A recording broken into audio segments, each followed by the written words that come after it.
A ver, un 4 de abril, es decir, hace un par de días nomás, pero de 2007, en Neuquén, nos arrebataban al compañero Carlos Fuentealba. Los años pasan, la herida continúa abierta. Carlos era docente, luchador, padre de familia, militante, soñador. Los verdugos de uniforme dispararon contra una historia, la nuestra, con la impunidad del poder político, con las fuerzas represivas como el brazo armado para silenciar causas, y con la lucha docente que no se doblega y que sigue atravesando a todo el territorio nacional, hoy más que nunca. Por eso, por el recuerdo vivo de Fuentealba, por la estela de afecto que dejó su nombre entre quienes lo conocieron, por los motivos de su pelea cotidiana, todos muy vigentes hasta hoy, elegimos recordarlo.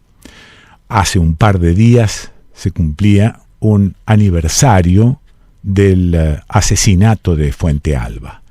Quería recordarlo porque Gabriel Brenner me dijo que quería enfocar el tema del derecho a la educación. Y yo ahí tengo una especie de mezcla. Seguramente él me va a aclarar el tema. Porque hay un derecho que es el jurisprudencial, digamos, el que figura en la Constitución, etcétera. Pero después hay un derecho que es, me da la impresión que natural, que no figura en ningún códice, en ningún libro, en ninguna ley, ningún artículo. Es un derecho natural. Te lo dice un tipo que tuvo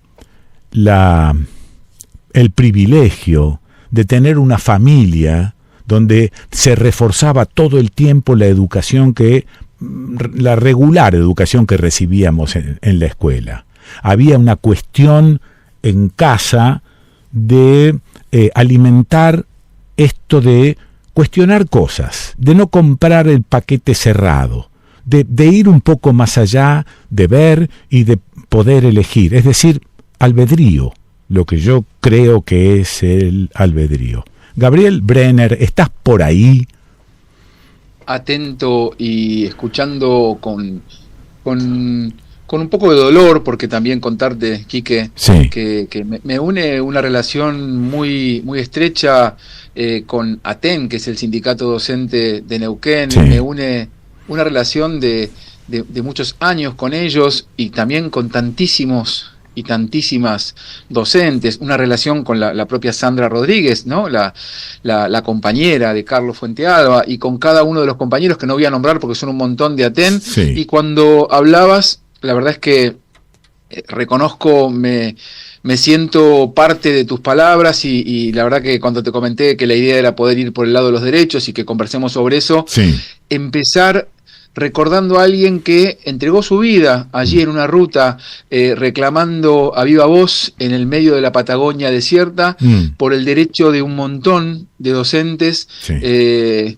Somos, Quique, está bueno a veces hacer números en el país porque uno, viste, se pierde, pero somos más de 1.200.000 los docentes de este enorme y hermoso país, por más que en algunos momentos, como el que estamos atravesando, estén bastardeadas algunas cuestiones que considerábamos básicas, Sí. obvias, necesarias. Bueno, hay más adjetivos, pero primero agradecerte por cómo elegiste y por dónde y por quién y en qué recuerdo empezar a hablar de los derechos, porque mira, te escuchaba y voy a sentirme solidario con algo que dijiste. Vos recién dijiste, bueno, yo tuve el privilegio, hablabas de tu historia, y Sí. te voy a repetir algo que me pasó a mí la semana pasada, que tuve que hacer una columna sobre se llama Pedagogía en Nombre Propio. Yo cada tanto en una radio hago una columna en donde recuerdo a un personaje de la pedagogía argentina, latinoamericana, que Sí. nos dejó un legado. Carlos Fuentealba es uno de ellos. Y en un momento dije, cuando hablaba, yo tuve el lujo, o dije el privilegio de tenerla a Norma Paviglianiti, que es esta persona docente que tuve yo, que yo recordaba, una docente genial, y dice, tuve el lujo y el privilegio de tenerla porque en el retorno de la dictadura volvieron docentes como ella, como Adriana Poirós, como Silvia Braslaski, como Arturo Diegues, una serie de docentes enormes, y enseguida... Con esto quería empezar, Quique. Dije, mirá cómo te traiciona el lenguaje. Vos que sos un artista, un malabarista del lenguaje y de la voz. Mirá cómo me traiciona el lenguaje porque dije, no fue un privilegio, no fue un lujo tener la norma. Me traiciona el lenguaje, ¿por qué? Y empiezo hablando del derecho. Porque en realidad Norma fue consecuencia, o sea, el hecho de que Norma, como muchos otros, pero yo hablaba de ella, volviera y tomara la docencia en la UBA, no fue un privilegio, un lujo que yo me di, que el lenguaje, reitero, te traiciona, sino que fue resultado de la lucha de un montón de gente que dejó la vida, de tantos anónimos que dejaron la vida para volver a tener la democracia, para que lo que ellos soñaron, y podría hablar de una generación entera, nuestros desaparecidos, desaparecidas que nos han arrancado, podría hablar de tantos docentes y gente de a pie, gente que vos conocés, Quique, de sobra por todos lados, si empezás a nombrar, que dejó parte de su vida, a veces no toda la vida, pero parte de su vida en esto de hacer mucho por los demás. Vos decías al principio, uno sigue comiendo y se da ciertos gustitos y baja la calidad de vida, pero otros, más del 50%, están del otro lado de la raya, no pueden sostenerse, y esta es la imagen, sostenerse dignamente. Entonces digo, ¿por qué te digo esto, Quique? Porque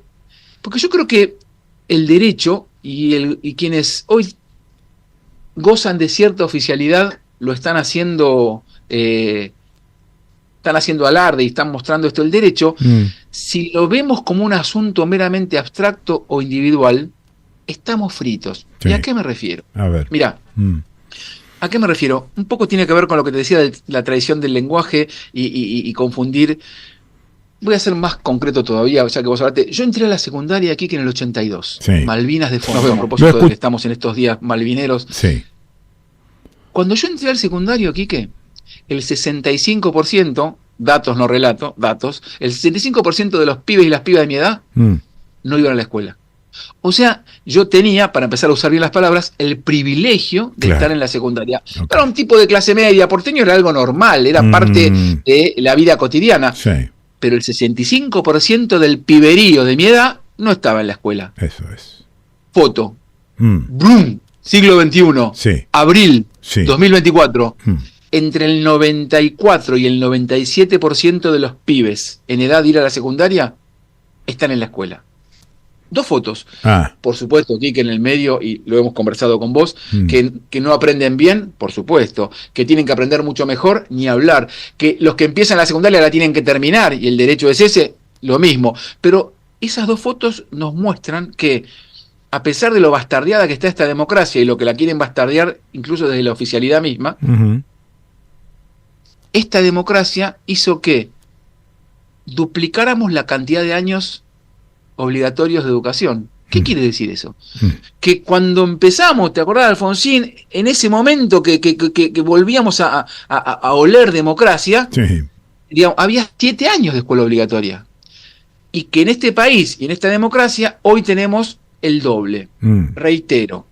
A mí las estadísticas nunca me responden nada. Y lo quiero decir claramente, y ni que me vaya bien o mal, no me gustan tampoco cuando se hacen los rankings, reitero, ni que me vaya bien, ni que sea primero o último, no me gustan. Y las estadísticas explican una partecita. Lo que sí me parece importante decir es que si el derecho de Brian a estar en la secundaria, Brian especialmente y su familia lo ve como un asunto totalmente individual, que tiene que ver con ciertas cuestiones fortuitas donde Brian va a la secundaria, estamos listos porque ahí se filtra todo ese fraserío que hoy garpa mucho, ¿no? Como Brian va a la escuela con la tuya, y con la tuya no termina la escuela, y con la tuya usa una computadora que además de estudiar huevea. Entonces digo, stop.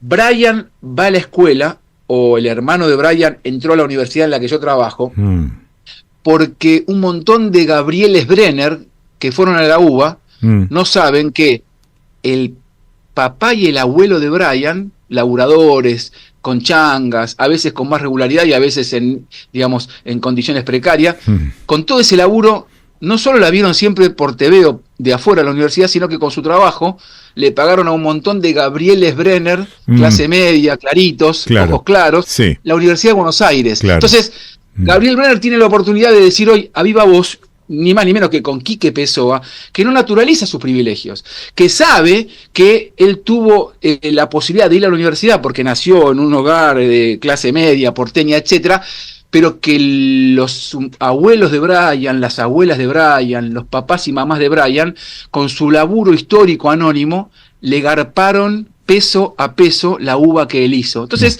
ahí se empieza a aclarar la cosa. ¿Por qué? ¿Y qué quiero decir? El derecho está bueno verlo en el caso de Brian, pero también no deshistorizarlo, no despojarlo de las condiciones que le hicieron posible.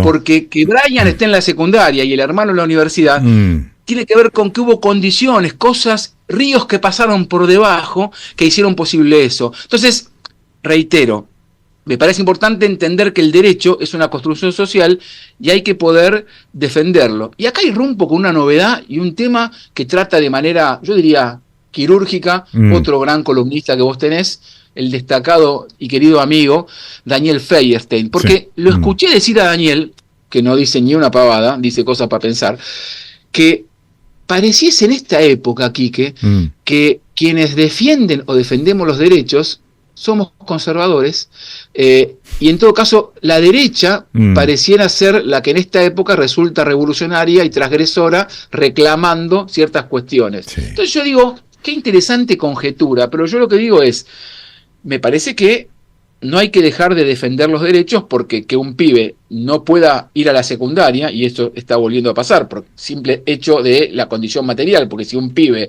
va a la escuela pero su viejo tenía ciertas changas y su mamá laburaba a la vuelta y ambos dejaron de laburar, y el pibe tiene que poder, digamos, de alguna manera dar una mano para poder lograr tener al menos una comida en el día, porque ya no pueden sostener ni eso. Entonces, lo que quiero decir con claridad es que hay que poder entender que hay que defender los derechos, pero que una posición transformadora reclama poder lograr nuevos derechos. ¿Por qué?